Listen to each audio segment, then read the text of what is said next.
I'd now like to turn the event over to Heavy Reason's Research Director in Cloud and Security, Jim Hodges.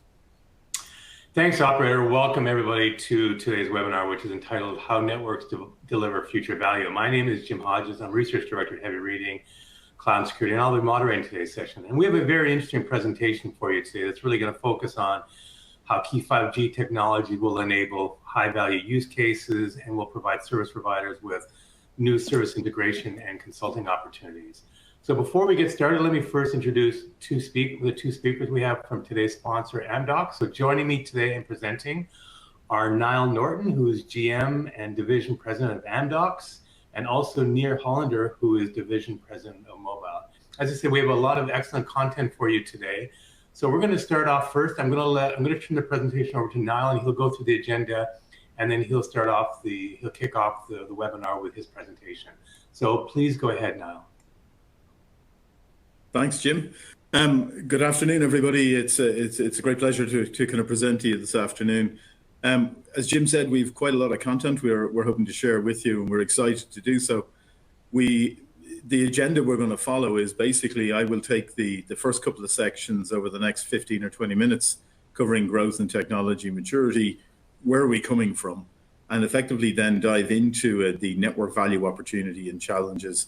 I'll then turn over to my colleague Nir, who's going to take a deeper dive into developing for value in services. And we've got some great case studies because rather than present theory to you, we wanted to share with you some real world applications of what's going on. And so there's a big treat in that. One thing, I guess, as house rules from our perspective is we see value in the context of this presentation is that monetary worth of something. There are lots of different interpretations of what value might mean for different people, but the context in which this discussion is framed around is around something that's got real business outcome and real business value. So without further ado, and at the risk of moving at some speed, I'll dive straight in. In order to know where we're going, I guess we have to have a pretty good idea about where we're coming from. And this kind of 5G era that we're in, and I say era because it's not just about 5G, it's about a lot of other factors. The digitalization of businesses, the emergence of hyperscalers, the metaverse when it will come, and it will, the massive pervasive impact of cloud. At the background, you've got new competitors, you've got green initiatives and carbon footprints and things to worry about, data and AI and what all of that will mean. These are all very topical, but they are significant forces that are shaping the industry as we know it, and every other industry as well. Particularly in the context of the mobile operators and the fixed operators, a number of these have very pronounced kind of impact. So cloud is revolutionizing, obviously in a network, the dynamic storage and compute and edge processing of what's going on. The disaggregation at the same time of the RAN from breaking out sealed boxes into separating software on a cloud from the radio, physical equipment, offers up a variety of really strong opportunities to do clever things with the network not previously available. 5G and fiber and satellite increasingly are becoming it's a seamless broadband, which will enable a lot of different business value. Data management and how analytics are working, and we've all seen the recent developments with Microsoft and Google and others about how AI is impacting things. In very practical terms, particularly in telco, you have the digitization of processes which would have been done by, say, human beings in call centers and things like that. But more fundamentally, inside the network itself, we're seeing AI being used to do pattern recognition that's shaping network design and how traffic is routed and so on and so forth. So there's a great deal of really, really kind of value to be created there. Probably more importantly than anything else, in telco, network is becoming software. In years gone by, it was largely a lot of Formula One level equipment, hardware, which was very, very specialized, but advances in processors, advances in lots of other kind of capabilities have meant that these specialized boxes are now effectively large-scale software applications, certainly highly performant, but that means you can chain them together and orchestrate them and do all kinds of clever things. And finally, obviously, there's billions and billions of devices already with us or on the way, which will change everything, whether it's healthcare or banking or any other industry, but it'll impact consumers and businesses very significantly.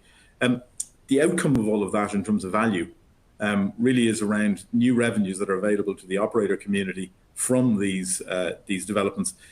The possibility of making the network work more cheaply, effectively, in terms of a cost per megabyte or cost per minute, or however you like to measure it. And efficiency sometimes gets lost, because when you've got millions heading to billions of devices on your network, and these devices require a different service experience, being able to actually handle the dynamic nature of these lots and lots of different devices doing different things is beyond probably the capability of what human-driven networks are capable of doing. So barring using these tools, you won't necessarily get to all of the market attractiveness that the telco operators want to be. Particularly diving in on 5G, because this 5G era is really spawned, or is happening around the same time. As we move into 5G advanced networks or 5G standalone networks, the possibility and the reality are blending together. So multiple cores, network slicing, quality of service, guarantees of service experience, and so on, not only in the ways that we know and love them now, but actually in factory experiences and enterprise experiences, how enterprises can use the telco as a platform for conducting business and embedding services that are unique to them is super, super important. And the strong emergence of a B2B to X ecosystem, involving charging and billing and other kind of capabilities, is now a reality, subject to some of the prerequisites around being ESG friendly and having strong security kind of capabilities.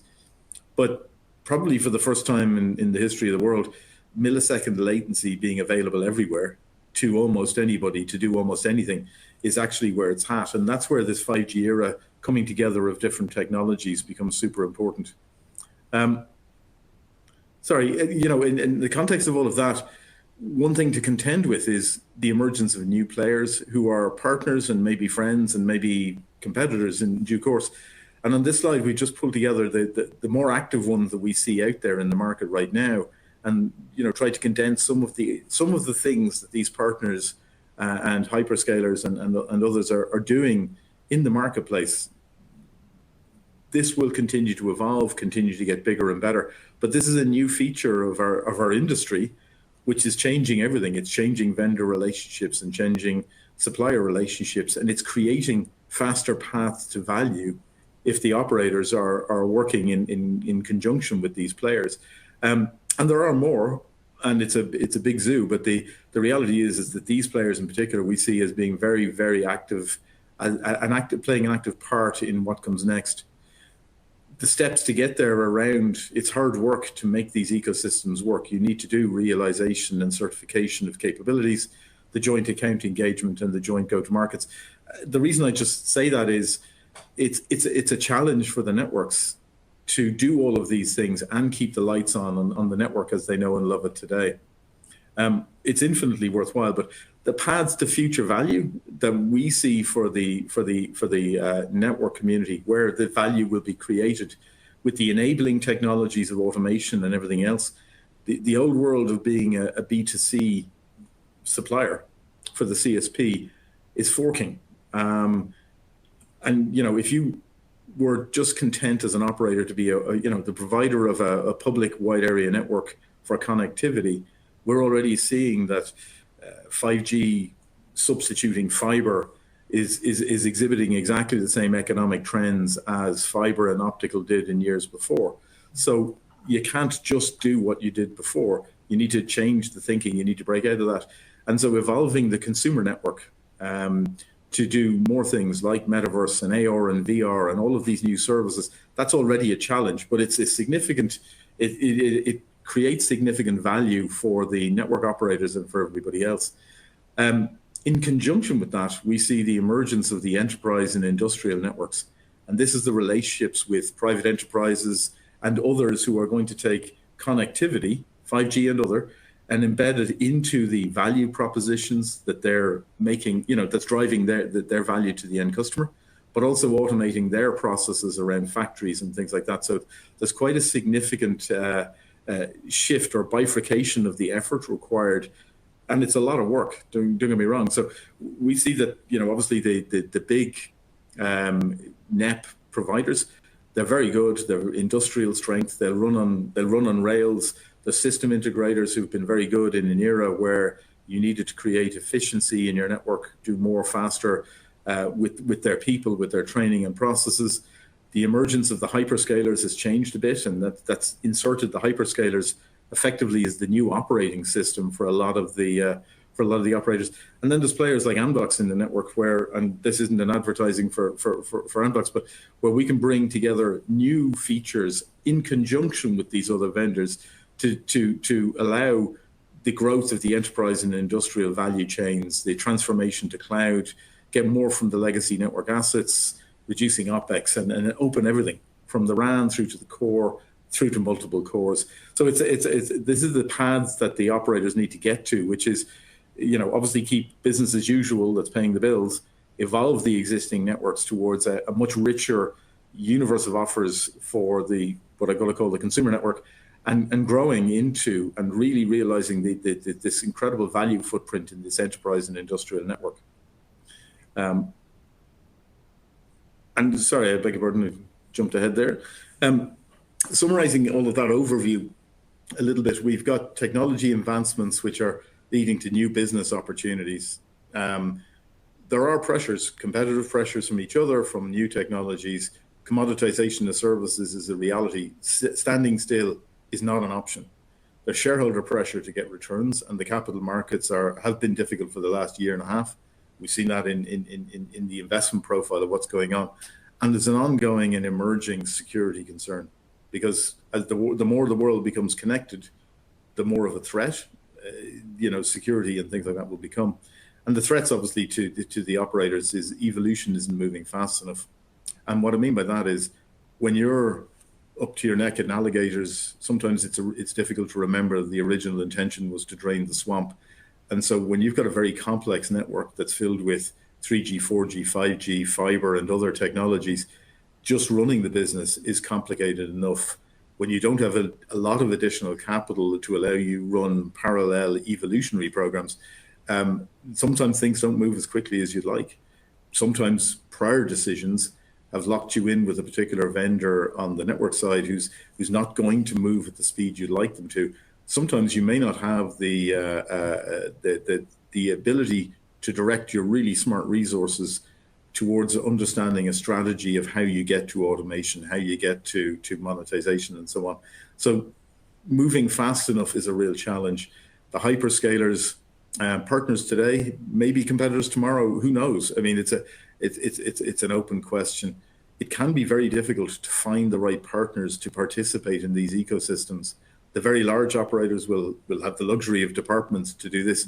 The smaller operators may not. And so being part of the ecosystem requires a decision to be part of it. Then it requires the capability to do it. And then it requires selecting the right partners. And slow decision-making processes can really bog things down, because you've got in an ecosystem, you have a chain of different players that you need to actually work in tandem with. So, again, apologies for moving at speed. I just want to make sure we cover everything. Specifically looking at the value, opportunities, and challenges, when we think about the evolved consumer network, it is the enrichment and the broadening out of services that humans and businesses will enjoy. Healthcare, entertainment, collaboration, all the things we know and love today, they'll get better and better. And devices will become better at making those services be more enjoyable. And in parallel, and the metaverse and things like that will obviously play a part in these areas too. In parallel, you've got an enterprise and industrial network capability, which is a very different kind of universe involving the automation of factories, the automation of device manufacture, the automation of analytics that is using the data to produce outcomes, clever use of robotics and AI and things like that in food production and other things like that. So we'll come and talk about that in a little more detail. But these two areas are both value creation areas, but they're both they're quite different from the point of view of the speed you need to move at and what you need to be good at to be the top and to make a lot of business out of it. And putting that in context, this is a picture we use internally about how private wireless edge cloud, public cloud, internet, the VR ultra high density kind of picture capabilities in the public networks, how they all come together to make these things a reality. And they all effectively have the same kind of requirements used in slightly different ways. So it's not just one hat fits all. Being able to use real time for context selling and context decision making, network orchestration to make it all work across multiple networks at the same time, the end-to-end automation of the kind of processes, and the flexibility around monetization, where monetization happens isn't on a bill at the end of a month. It's in a lot of different places in the value chain, and you have assurance and things like that. But 5G and edge cloud open up many of these opportunities for enterprises to take advantage of, enterprises like these, but the technology to enable them. These enterprises are not going to be masters ever of this kind of technology. They will rely on the network operators and others to help decode all of this. If you're an expert in making coat hangers, you're going to stay focused on making coat hangers. If you can make it at a fraction of the price because you enable this kind of technology in your factories, that's what you'll do. But you're not going to want to become a technology expert. And that is a super important thing. People don't buy fridges, they buy into cold beer, is an expression we use internally. Now, all of this is happening at the same time as these multiplicity of technologies are coming together, and the ecosystems that are forming are also coming together at the same time as a lot of different industry standards that need to be navigated and managed simultaneously. And each year at Mobile World Congress and beyond, you'll hear the next great thing. These standards are shaping how operators work together, how enterprises will work with the operators, how the ecosystem works. And it's very complicated. I don't want to dwell on that much more outside of saying solutions need to embed this kind of interoperability so that the whole part of the value chain can actually work together. And, in a network, a very simple picture here in some ways, if you wanted to enable, say, a service slice so that you could differentiate an experience for a device or for a consumer experience, you have to join lots of discrete parts of your network together, many of which will be provided by a different vendor. And even when it's provided by a single vendor, not all of those pieces historically would be orchestratable automatically.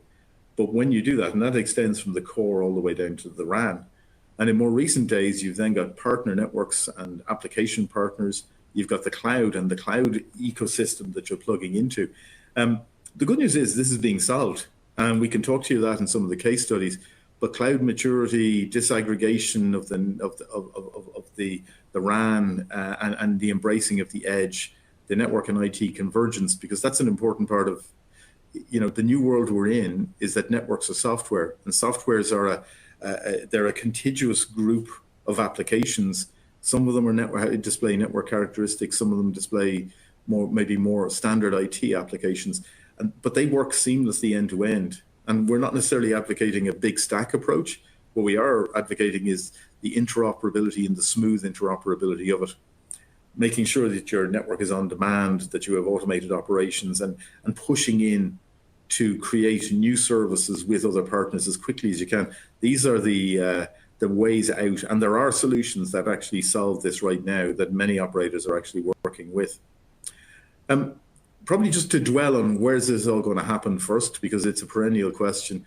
We do on an ongoing basis quite a lot of research, but if you look to see, well, what's, say, 5G going to boost, what economies, PwC do some great research, and they've kind of grouped them into the top 5 areas here. Healthcare is very significant, whether that's wearable devices for people, whether that's using AI to do diagnostics, whether that's smart hospitals or smart medicine, or whatever the case may be. Smart utilities is obviously very topical, and even more topical since I think PwC wrote the report around the management of smart cities and smart grids and smart infrastructures. 5G powered consumer and media applications, the industrial manufacturing. Strangely enough, most people go to that as a first use case. It's fourth in the PwC view, and I think it's probably good. And the financial services applications, where banking is changing and will continue to change. Looking beyond the kind of macro lens, we went, in our research, we looked down to, well, what are telcos particularly looking at? What are they investing in? And the work that's done by the various media research companies talks to a number of specific verticals which overlap. Some of the bigger ones around healthcare, industrial manufacturing, logistics, and entertainment. These are the service slices business drivers, as in this is where revenue for the operators may come from, and that's predicted to grow massively in the next couple of years. And I think when this research was done, it didn't anticipate a high interest rate environment, which has knocked things off course for about a year and a half. But we believe that it still remains very, very true today, that the operator opportunity in these areas, if they're enabled to do it, is very, very high. And we see real world operators, not just ours, but these are the customers that we see as very, very far along the path of realizing these opportunities. And it's global. KDDI and Singtel in Asia, AT&T in the US, A1, Telia, Telefonica in Europe, Latin America, and Safaricom down in Africa. This is just a handful representative of telco operators who are actively at the front end of both investment and realization of this kind of capability. So it's not just a good story; it's backed up by reality. And the CSPs are actually investing. When you do an analysis of what the projected spends are across the different lines of business, the modernization spend to go after the new value that we've talked about is around automation of operations and processes, a very significant amount around AI-powered, intent-driven configuration management, reshaping your network on the fly almost, and the network experience monetization for a wide range of new commercial models. So it's very exciting times, and people are actually doing something about it. And we believe that there's more to be done, and part of what today is about. If you back that out into what's that mean for vendors, I've used the Amdocs kind of solution set here, but this is true of any vendor, so don't be hooked up on the names. But you have traditional product sales, you've got traditional expertise or services sales, but more importantly, we see solutions. The demand for the operators from vendors to get help is about designing a strategy, pulling together the ecosystems, pre-building as much as possible on a shared risk basis wherever possible with the operators to get them to the promised land much more quickly. And that is a capability which I think is going to become the hallmark of successful vendors in the coming years. So without further ado, Jim, I'm going to stop now, and maybe we'll stop for the first poll, if that's okay. That's perfect. Yeah. So excellent presentation, Niall. I think you covered a lot of points there, and you covered them very well. So well done. So now we're going to take our first poll question. So the one of the things that Niall was talking about was offering and in basically having relationships with ecosystem and customers. So the first poll question is, how would you rate the importance of professional services as part of your next generation of network offerings? Is it essential for solution customization, essential for accelerating time to market, critical for accelerating vendor onboarding management, or all of the above? Or we often do this ourselves or with a partner. So if you can select one of the answers, that would be helpful. One of the things now that I really liked with your presentation, I hadn't really thought of at the same level, is the stuff you talked about. I think about AI and automating processes and some of those factory examples you talked about. But AI also plays a role, like you talked about, in terms of decision making. In terms of as we move into this whole new kind of real-time environment, the decision-making processes as well is something that has to be really sort of thought of. And I never thought of it in terms of the culture of the service provider making these decisions, but that's another way of AI can provide a lot of value for helping them not just automate their customers' networks and things like that, but also helping them make these decision processes. Is that something that you think service providers are starting to think about? Yeah, absolutely. And I think decision making in terms of for a variety of different inputs, but very simply, if for example I am plugged into a network and I want to roll out a new drone service to do building maintenance or something like that, or I want to put on a show, dynamically stand up a network experience for a few hours only. The use of AI and say forecasting based on learning of network, what demands are on the network, may allow me to understand, well, is that likely to be a good service experience? Can I shape the service experience slightly differently to make it cheaper, better, faster? I think not so, there will be obviously a little bit of the Amazon.com customers like you, like things like this, but actually I think it can actually forecast in real time what's going on the network today, and based on experience, what might happen at the time you're projecting. So I think it can be a source of really good value and a really good forecasting experience as well as a reactive experience. Yeah, this is really important. So not just real-time services, but real-time decision-making. That's really important. Right. Okay, let's see what the audience said. So the audience said all of the above, 58%. So we gave them an opportunity and they took it. After that, it's kind of split between essential for accelerating time to market, and then working with a partner or working with vendor onboarding. So I guess one of the things when we created this poll question, we wanted to understand if there was a kind of a rich value proposition associated with professional services. And I think to me this input really shows that clearly. Any sort of surprises from your perspective now? Not really. I think Nir, I think, is up next. I think we'll talk a little bit more in more detail around the kind of perspective we have on it. I think that if you accept the premise that solutions rather than box buying is the way that has to happen, I think professional services will broaden out to be cloud expertise. It'll broaden out to be security expertise, helping shape the strategy and the marketing expertise around which ecosystems to plug into. So as the domain becomes more complex for operators to evolve into, the ability to draw on the right kind of experience from professional services partners becomes bigger, I think. So it's not a huge surprise to me about all of the above. I think it's, I could spend hours talking about this because we really see, it's not a disintermediation of the network provider. It's actually vendors coming closer to being in the same boat as them, if you will. Yeah, agreed. Okay, so with that, let's turn the presentation, move on to the next section. We're going to talk about 5G era value creation and put that into practice with some case studies. So with that, I'm going to turn the presentation to our next presenter, Nir. So please go ahead, Nir. Thanks, Jim. Hi, everyone. So I'll discuss a little bit about the value creation in practice based on and following what I shared so far.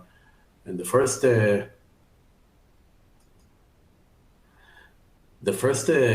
that I want to show is this one. Amdocs is known for its practices and products and services around, around the IT domain mainly. And we also have quite a unique and large, I would say, network services that we provide to our different customers. That's the division that I'm running. And in a way, our mission is to accelerate the industry transition to the cloud networks and 5G. And we do that by providing different type of services to many of our customers, CSPs mainly. And the fact that we are vendor agnostic and can work with different vendors across the globe. We're running deployments and RF design and planning, fiber design and planning as well. And deployments, everything is software driven, so services is important, but IP and the products are as important as well. And we're also evolving towards new services and technologies where we see that the world and the industry is going towards virtualization and vRAN and ORAN. So one of the main things that we are pushing is to be innovative around our services and be able to create new services around vRAN and ORAN, as well as new services such as drones and the others that we provide around the energy saving. We have a team of more than 2,000 professionals, both RF engineers and software engineers, which are providing these services around the globe. And we have more than 100 customers. And we are trying to innovate as much as we can. And especially now with the ongoing and evolution of the network, adapt ourselves to the new type of services that we see that are coming. The next slide is connected in a way to the poll that was presented before. And this is around how to create value. And what we see here, and I also saw the answer from the poll, that all of the above, meaning professional services, are very important in this journey. We can see that in order to bring value, you have to be business-led and integrated end-to-end services. So you can have a business layer, obviously the BSS and the OSS layer, but at the same time, you have to have a services layer that is able to provide consulting and strategy and planning and delivery and managed services and security and all kinds of different services that are a must in order for CSPs to realize or gain the value from the network. So on top of the IP or products, we have to have, or the CSP have to have services as well. And this is shown in this diagram, and it's kind of very well supported by the poll that was presented before by Jim and Niall, where you guys said that all of the above, meaning professional services, have a large contribution to where we are today and also to the future. Niall mentioned some of it before. When we are talking about key drivers for the network evolution, so we talk about mainly three areas or three topics of or drivers for the network evolution. The first one is digitalization, where we see, like in the IT, the network is going through the same journey of digitalization, be it around automation and simplification of many processes. This is one. The second one is the total cost of ownership, which is very, very important for operators today to be able to control the CapEx, the OpEx, the total cost of ownership, and to reduce it, especially these days, and also I would say impacted by the macroeconomic situation. Total cost of ownership is definitely an important driver for the network evolution. And the third one is around the monetization.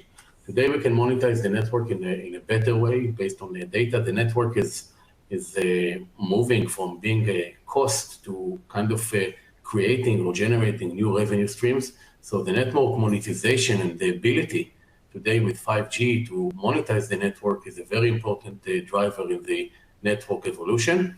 And below we can see what are the enablers. So enabling this network evolution are two main things, which are cloudification or cloud technologies, the virtualization and everything that is the network that is moving to the cloud, as well as, of course, 5G networks that are enabling the evolution of the network and supporting these great use cases.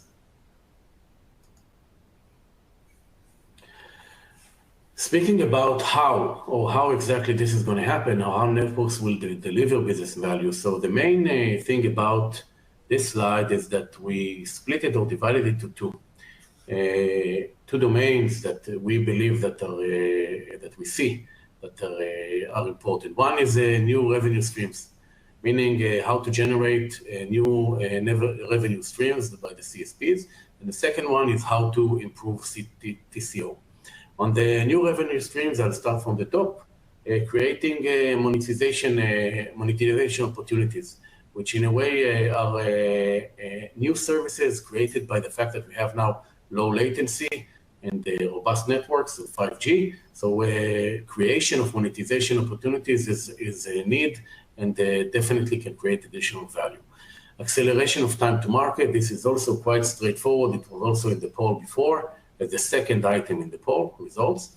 And the need to accelerate time to market, in a way, the winner takes it all. So the CSP that is the fastest with introducing new services will be the one that will win. And the acceleration of time to market is an important, very important aspect in the delivering business value. It can be based on a lab as a service. It can be based on automation and other stuff. And the third one on this side is exposing your network safely, which is playing with partners. We are in a world that we have to do, and we have to do better with partners, and we're working with different partners, and the CSPs are working with partners in order to expose the network to these partners, to better utilize them, to better monetize it. I would say all of these three are actually related to new revenue streams and how to better monetize the network.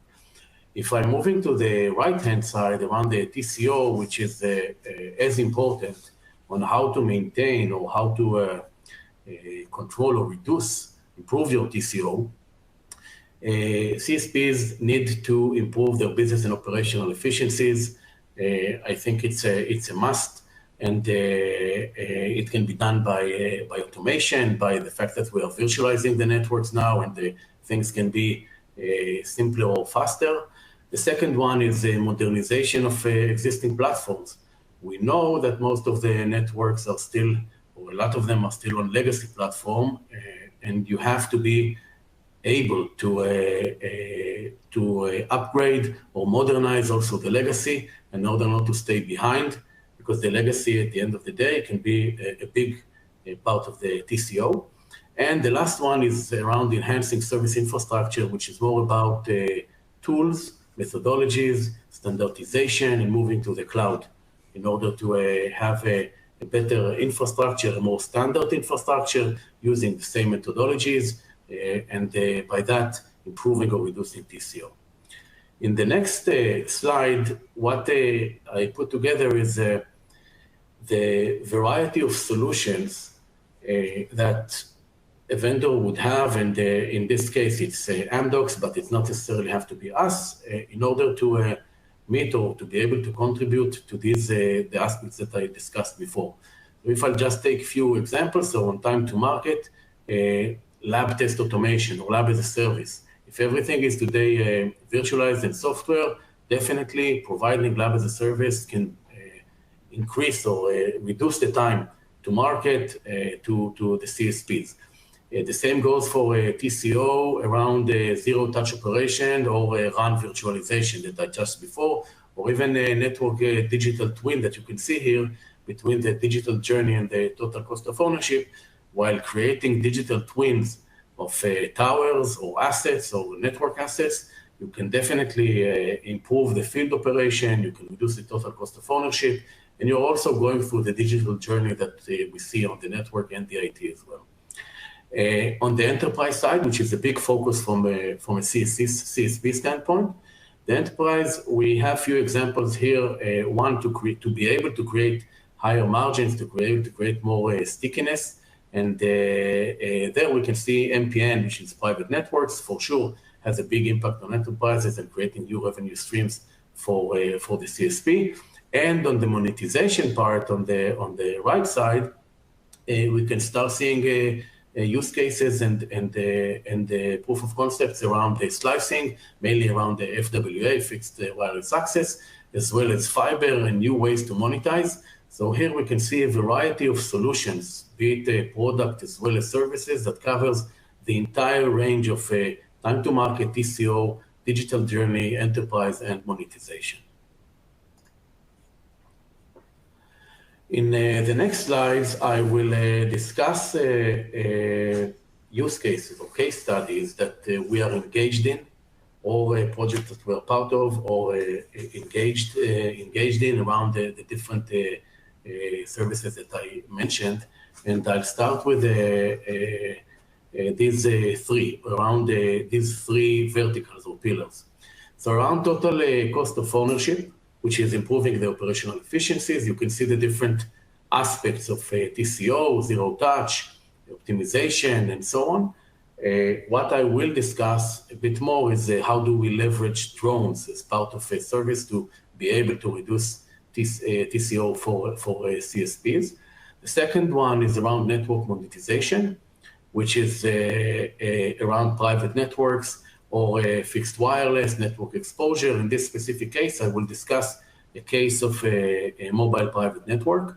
And the third one is around digitization, which is mainly focused about reducing complexity and accelerating the transition to real-time programmable and hybrid networks. And this is more around the vRAN, O-RAN, 5G, cloud, and edge. And it's another use case that we'll discuss as well. Going for the first one, around drones. So the actual service of drones is something that we are able to do or leverage drones to accelerate field operation and reduce cost. If you look at this specific use case, so we have a case study which is done with PLDT in the Philippines, and it was also done with a tier 1 carrier in North America, where we're actually using drones, flying drones, autonomous flights, to do site audits and map and create digital twins of all their towers. And while doing that, these creations of digital twins, and later on downloading it and by using AI ML, creating reports that can actually say how many or which assets they have on the towers, what is the inventory, including integration to the inventory, as well as if there are any assets that are on the towers that the CSP need or should charge other carriers or other vendors. All of this is done by our service with drones. It's obviously additional revenue stream because it can find out or sync the inventory and maybe charge other carriers or other vendors for assets that they didn't know, or inventory that they didn't know that exist on the towers. Definitely streamlining the field operation and also reducing the need to climb on antennas or towers, and it contributes also to safety. And it's very accurate and fast, and saving TCO as well. So reducing TCO as well. So this we do, or it's a service that is an excellent use case that we're running with PLDT and with another carrier in North America. And we will show now a short clip that is actually demonstrating what we do. Here's a story about amazing in action. A Tier 1 North American service provider needed to generate a digital twin of its vast national tower infrastructure within a 12-month deadline. Normally, they'd rely on time-consuming, costly, and dangerous tower climbs, but now they wanted a faster, more cost-efficient, and more accurate solution. They turned to Amdocs Drone-Aided Site Audits.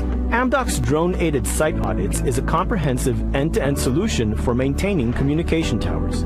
It includes trained pilots equipped with drones, logistics, FAA and tower owner approvals, and all the necessary field data collection and back-office engineering.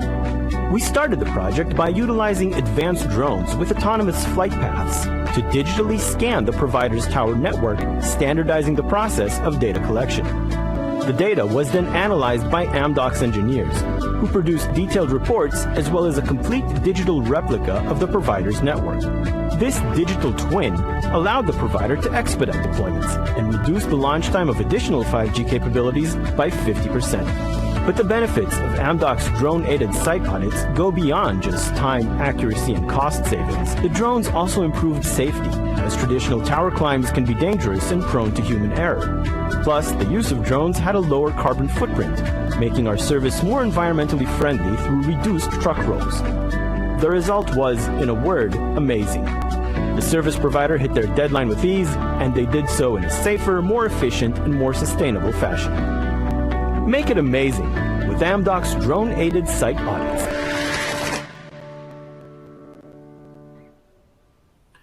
Okay, we'll go through the next use case, which is around mobile private networks.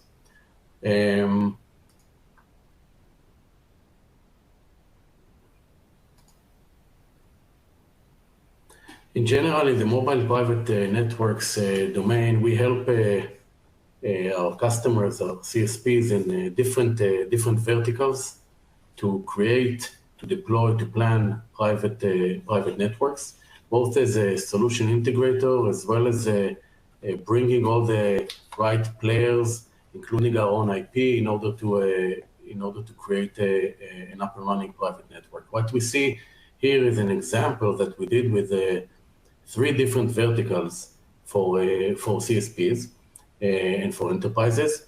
The first one on the left is a case of a university or a campus, which is under the education vertical, where there was a need to create a private network that is secured and provide connectivity in a campus that had security issues in the past. They called us. We were able to do this 5G private network in around a month or so by engaging the right vendors for indoor-outdoor radios, core, etc., including security applications, and have or build it for this university, where the main focus or value was, in this case, around connectivity. The second one that we see in the middle is around tourism, which is a very interesting use case. In this specific use case, there is a need for low latency using to be able to use AR and VR to give a much better experience to the people or the tourists that are actually visiting a site. So instead of having videos or voiceover of the site or the history or to see how it's built and what it is, there was a need or a request to have it with AR and VR, which required obviously low latency. And we brought the right partners, as well as public cloud and 5G, and built or are engaged in building a 5G private network to provide a unique experience of AR, VR for these tourists around this site. It's something that is very unique and gives a great user experience. And here, the main value of this specific use case is around the onboarding applications for the specific vertical in order to really leverage, monetize, and give a much better experience of the private network to the end user or to the visitors. The third one is around utilities, where there was a need for an enterprise to start doing smart metering for a specific area in North America, actually in upstate New York. And the challenge was how to create a private network that would do that. They used WiMAX technology before, and we came and helped them in building private network, which was not actually 5G, it was an LTE private network with a smart metering. And by that, the value here is actually two, and using CBRS free frequency. And the main value here was actually a few. One is there is no need to send someone to measure it manually. So it save cost, it save people's time as well as accuracy. And the second thing is that it's not always needed as a 5G private network, but LTE was sufficient enough because there was no latency challenge, and we were able to tailor the solution for the actual requirements of this utility company. So these are three use cases that are able to show that we can serve, or the industry can serve, every vertical that actually needs private network, private 5G network, to be able to onboard, to be able to use different verticals, applications, security, low latency, and also for CSPs to monetize the network. One important item is that for all of that, we have built a 5G lab in our premises in Dallas, in the US, where we actually pre-integrate different solutions and are able to test it together with CSPs. And we have a live 5G standalone network built with all the different ecosystems and partners, where we can actually combine or choose or pick and choose which architecture we want to use for a specific solution, be it the RAN or the core or the edge, and also different applications that we onboarded in order to have a pre-integrated solution. It gives us and the CSPs a great way to test, to validate, to work with us on tailoring the right solution for them. And we are welcoming every CSP to join us in this 5G lab in order to be able to demonstrate future use cases as well. And now I will go to the next demo, which is our MPN demo, which we also presented in MWC. Here's how Amdocs makes MPNs amazing. Mobile private networks play a crucial role in driving digital transformation for enterprises by providing connectivity to accelerate their vertical use cases, all while maintaining the security and reliability of their data and services. Amdocs offers CSPs an end-to-end MPN solution that covers everything from consulting to operations, including the integration and onboarding of end-user applications.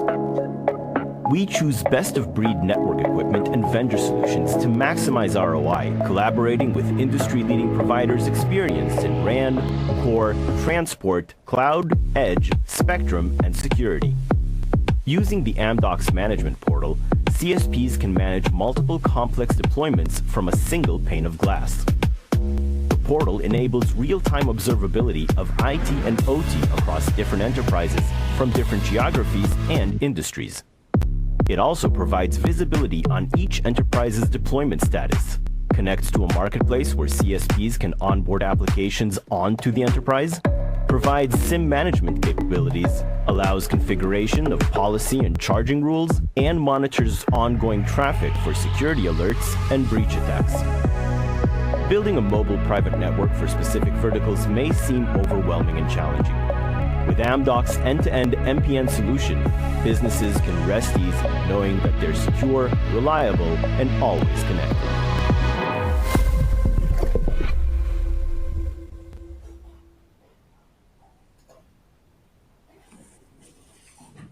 Very good. Thanks, Nir. I'll pick it up here. I'll move at some speed because I'm conscious of the fact we want to allow hopefully some time for Q&A. The last of the case studies we wanted to talk about, which deals with the real world, is around the end-to-end network and service orchestration. And we thought it might be interesting for the audience today because there's a lot of in the last 12 months there was a lot of hype, and to an extent we detected a certain amount of disappointment that there wasn't more coming out of the network service orchestration and slicing and so on that's involved. And we'd be glad to come back and talk about that a different day if anyone would like, because it's a fairly complex piece. But there's a couple of customer case studies that we wanted to kind of talk about purely on the grounds that these things exist, they work, they're out there today. And in the next 12 months, we're going to see an awful lot more of this across more networks, particularly as they largely complete the kind of 5G RAN part of the journey and they start to modernize the 5G cores. First one, Telecom Austria Group, very, very strong and very forward-looking in terms of their investment around some of the new value that's out there. We provided part of an ecosystem of the solution to Telecom Austria to create, service slices for mobile private networks, which allowed for differentiated services for different types of devices. And I guess the important takeaway around this one for me, and again, forgive me for moving at speed, was around the ecosystem where we helped bring together the ecosystem of different partners, partnering very closely. We do with AWS and we do with Microsoft Azure, and we do in places with Google, depending. But also beyond that, companies like Hyperblocks and Exascale and others then around the vertical specific use cases that being enabled, like the tactile and so on. I won't dwell on this too much more than that in the interest of time, but it's the reality, I guess, is that this is something that's up and running. It's alive and well, and and we're very pleased to be part of that story. In terms of the flexibility or durability of the solutions, the other case study I just wanted to talk to a little bit was around SES, and SES do satellite for those who don't know. But SES have been, again, very, very forward-looking. This time we're partnered with Microsoft Azure as the cloud provider. But SES have introduced satellite as part of the 5G story in order to create enterprise-focused solutions that actually allow for backhaul to and from satellites to allow different experiences to be created. It's, I guess the big takeaway for me in particular is this is not necessarily in the public domain as a service that people are enjoying just yet. But this will be the last year that we say that that's true. From here on out, I think this is going to become table stakes, and it'll become a much more interesting time for people. I'm going to very quickly just jump to the conclusions that we had. The biggest one is old Sun Tzu here, where strategy without tactics is the slowest route to victory. And then tactics without strategy is the noise before defeat. I guess this particularly applies, I think, to where the operator communities are now from the point of view of realizing value in terms of increased agility, OPEX reduction, or CAPEX OPEX reduction, and the new revenues. You have to start with a strategy, and then you have to make the right choices. And that can be a fast or a slow route depending on which way you go. If you simply are reacting and adding pieces to your network and chasing, and always being a chasing kind of moment, it is the noise before defeat, and you may well want to consider a different strategy going forward about trying to cost optimize a transport network only, but there's a huge amount of value will be left on the table. The characteristics for success, as a recap, the monetization expertise is a feature that carriers will need to deepen in lots of different ways.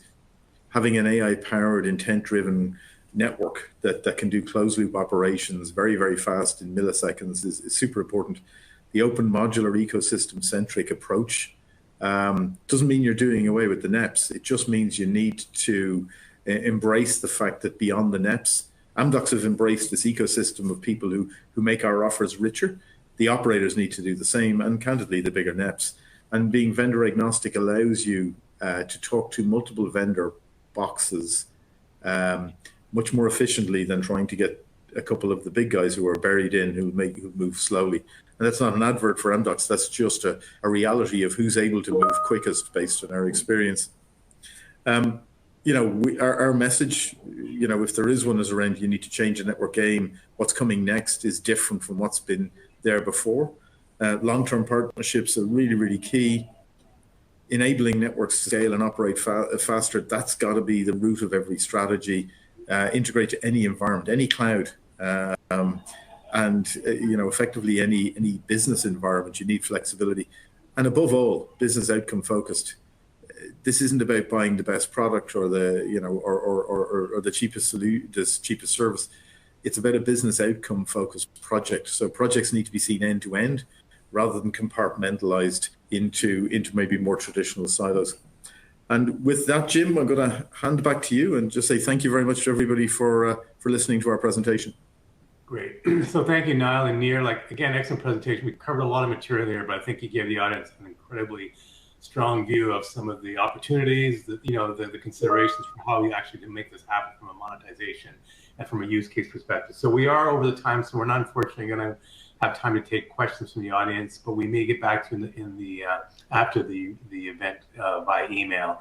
So for light reading, this is Jim Hodges. Thanks everyone today who attended today's webinar. And I'd also like to thank our sponsors, Amdocs, and our speakers, Niall and Nir, for presenting today. So for light reading, this is Jim Hodges.